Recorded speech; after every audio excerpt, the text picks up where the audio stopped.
Apparently, federal workers are actually fighting back and calling out Donald Trump and the Republican Party for their proposed cuts to the federal government.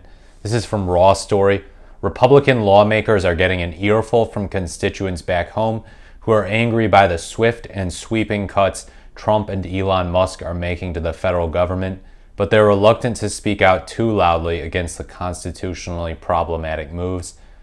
They've so far projected agreement with efforts to pare the federal workforce to the bone, but have grown concerned about the president and his unelected advisor usurping their power of the purse. Now they're looking ahead to the government funding deadline next month as an opportunity to push for programs they want funded while backing cuts they support, reported CNN. Quote, "We still have the power of the purse, and I zealously protect the power of the purse," Republican Mario Diaz-Balart of Florida, who chairs the House subcommittee that oversees funding for the U.S. Agency for International Development. Representative Don Bacon, Republican of Nebraska, supports a federal government audit, and he has asked the administration to go line by line through USAID funding and preserve programs that serve national security interests, although he does favor shutting down the Consumer Financial Protection Bureau.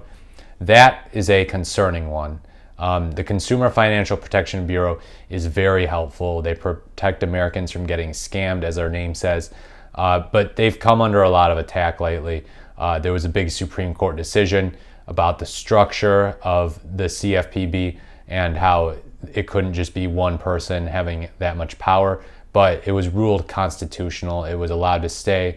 But yeah, there are a lot of conservatives who have expressed concern about it, even though it's a populist idea, like helping ordinary people out, or wealthy people even when they get scammed, you know? So it's just an example of a government agency that is like, hey, we're gonna directly help people.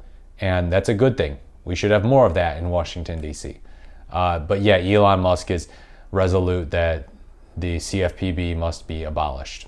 So instead of getting rid of everything, let's look at it selectively, Bacon said.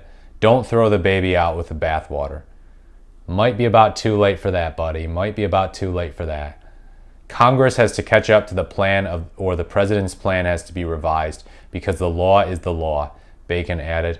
We have to go follow the law. If there are things we have to redirect, let's do it the constitutional way. Too late. Representative Zach Nunn, Republican of Iowa, has been opening case files and contacting the White House and federal agencies to advocate for federal workers based in his district. Quote, "We've been very clear that the headache with the federal bureaucracy largely resides within the national capital region," Nunn said. "Most of the folks that we've got in Iowa are frontline workers that are serving people in our community." Representative Pete Stober, Republican of Minnesota and a former police officer, agrees the government could be more efficient, but he said federal employees do important work across the country. "You're not going to see this member demonize federal workers. I was one of them," Stober said. "My wife was one of them. I know a lot of good, solid workers, but you can't tell me that we can't become more efficient. That's the goal." At least 80% of federal employees work outside the Washington, D.C. area, according to the Office of Personnel Management, and Republicans are concerned that Trump and Musk are moving too quickly to cut jobs that could prove to be essential. Yeah, I talked about this already with the firefighter issue. Quote, "If this was a Democratic administration with the same things happening, people would be lit up about it," one GOP lawmaker told CNN. "So I think we have to be careful about the precedent that they're setting." Republicans seem disinclined to directly challenge the president on the so-called Department of Government Efficiency headed by Musk, and instead hope to counter some of those moves with legislation. Yeah, they got to be careful, because if it becomes too obvious that they're countering Trump with legislation, then he'll fund a primary opponent for them. Elon Musk will fund a primary opponent against them. I mean, they're both really wealthy, but yeah, Elon has already pledged to do that. Fall in line, you rhinos. Vote for Donald Trump. Vote for Trump and his agenda, that is. That's Elon Musk's whole thing.